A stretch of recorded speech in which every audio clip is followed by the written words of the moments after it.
We've all heard about conspiracy theories that go around, spread through a never-ending web of rumors and gossip. No one really trusts them, as they seem so far-fetched and frankly pretty unrealistic. But what if some of them were actually true? We're not saying they're all true, in fact, most of them are not. But every once in a while, someone hits it right on the nose, and a whole secret and previously classified information is revealed to the public. Here are the top 10 conspiracy theories that actually ended up being true. Number 10. During Prohibition in the 1920s, the US government was trying to stop the public consumption of alcohol. Even though there was a heavy restriction on alcohol, many people were still buying it. The plan the government hatched was to poison the alcohol to scare the public, therefore stopping them from buying any more. Things like methanol, known as wood alcohol and found in fuel, and formaldehyde, were added to hard liquors. Previous formulas for alcohol had been made to make the booze less appealing to the public, but this was not successful or drastic enough. The new formula, which drastically increased the toxicity of consumer alcohol, led to the deaths of many people. The counter-argument in favor of the legalized murder was that the new formula would kill fewer people than legalized alcohol had in the past, therefore it was a necessary evil. Number 9. At the time of its original proposal, there was not much public support for a war against Cuba. To boost this public support, Operation Northwoods was proposed. The plan was to perpetrate domestic attacks and then blame Cuba for them. Some of these attacks included plane hijackings and sinking boats of Cuban refugees. The project also proposed creating fake victims and holding fake funerals to stir public emotions, therefore calling on the people to want action against Cuba, the supposed threat. The proposition of this project was rejected by President John F. Kennedy, but it is argued that some of its concepts were used to lesser degrees in order to achieve the same results. When this proposal was leaked to the public, people were concerned with the government's priorities and what they believed was a sacrifice for the greater good. Number 8. The 1990s was a dark time for the up-and-coming business world, especially for the Archer Daniels Midland Corporation. They were a highly successful international agricultural processing company with a significantly high net worth.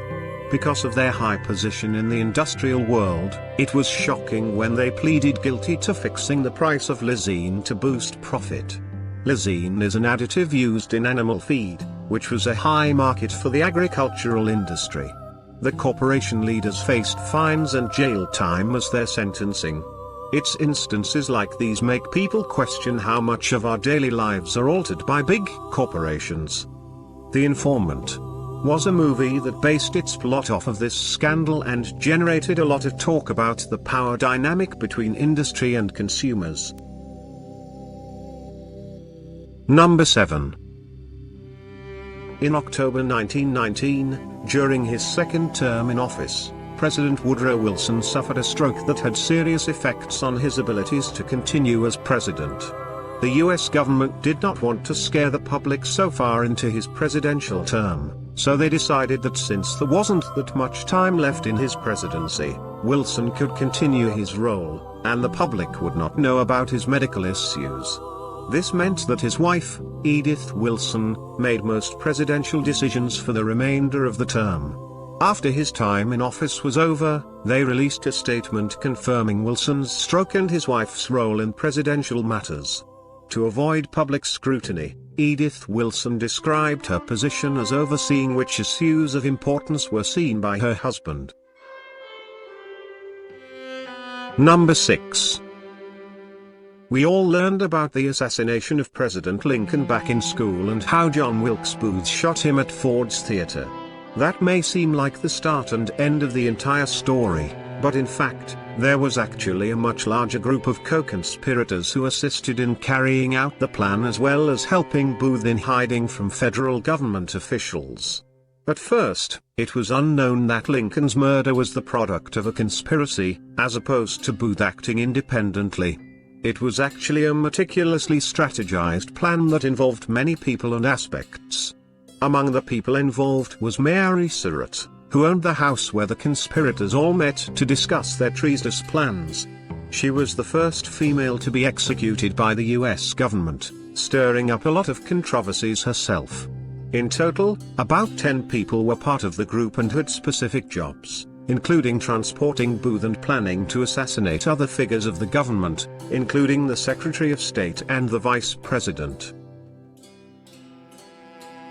Number 5. Stranger Things is a popular Netflix TV show and a new backbone to American pop culture that was recently released. It features a young girl in 1980 who was put through a wide range of mentally straining tests to study a form of mind control and other seemingly supernatural features. This may seem like science fiction, but it's actually based on real studies performed by the CIA that were approved back in 1953. They ran tests to study the abilities of the mind when exposed to various drugs, like LSD. Some of the subjects were not aware of the tests being done on them, so the studies were deemed unethical and abusive. A Senate hearing in 1976 revealed that 2 people died as a result of the experimental testing. Project MKUltra was done supposedly to keep up to speed with competing nations, including the Soviet Union, which claimed to have new advances in mind control and brainwashing technology. The people tested were unwilling participants like terminally ill patients and prisoners. There were 80 institutions working on the research, most of which were unaware of the ties to the CIA. Most of the documentation of the studies were destroyed to avoid conflict, but financial documents were forgotten about, leaving significant evidence of the illegal studies. Number 4. Alex Jones, a notorious conspiracy theorist, revealed his idea that chemicals in the water turns frogs gay. Even though this isn't exactly what happened, Jones got pretty close to the truth. In fact, a 2010 paper released by the University of California revealed how pesticides in bodies of water led frogs to change sex. Even though the frogs did not follow Jones's original proposal, they did, in fact, change their biological functions. Male frogs were now able to lay eggs, something only characteristic of female frogs. This confirmation sparked large amounts of panic among the public, who wondered what other chemicals there were in the water and how they would affect public health for humans in general. This link between unfiltered water and chemically induced sex changes may be why everyone is so obsessed with their beloved brighter filters. Number 3. We all know the rundown of the beginning of an American football game. A big flag is brought out, and some girl starts singing the Star-Spangled Banner. It all seems second nature to Americans because they can't remember a time when they weren't sitting next to some middle-aged guy wearing his American flag patterned cargo shorts, or when small American flags weren't being sold at every booth. Singing the Star-Spangled Banner and displaying massive American flags is tradition before a big NFL game or really any big sports event.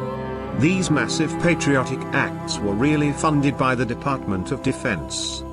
The concept was to boost patriotism among the American public to increase enlistment in the military. In 2015, it was revealed that millions of dollars were being given to the NFL for displays of patriotism. Before 2009, players weren't required to be out on the field during the Star-Spangled Banner. But then, once the major sports companies saw money on the table, they decided that they would start a new tradition that would mark a signature moment in sports all over the country and throughout almost all popularized aspects of sports gatherings.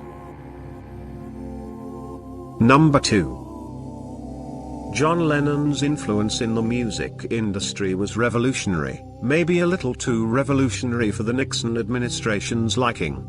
Lennon's songs preached anti-war theology regarding the Vietnam conflict. His songs like Give Peace a Chance and Bring on Lucy, freed a people, were seen as too radical and as threatening the basis of national security. They were seen as anti-war, and since the US was involved in the Vietnam War during that time, they were also seen as anti-America.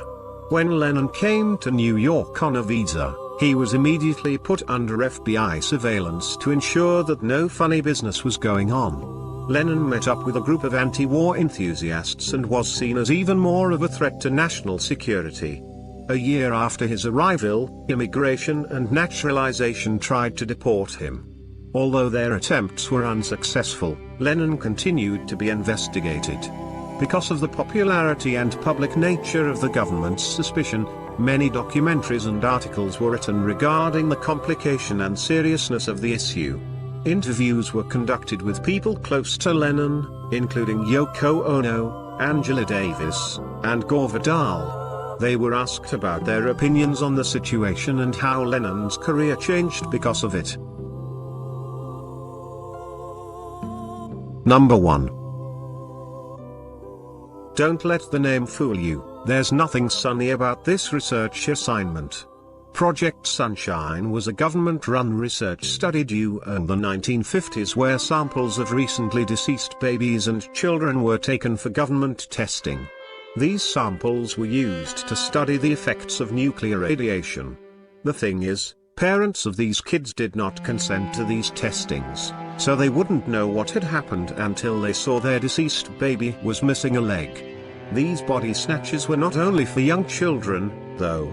More than 900 samples were taken from human cadavers, most of which were taken without any permission or information being given to the next of kin.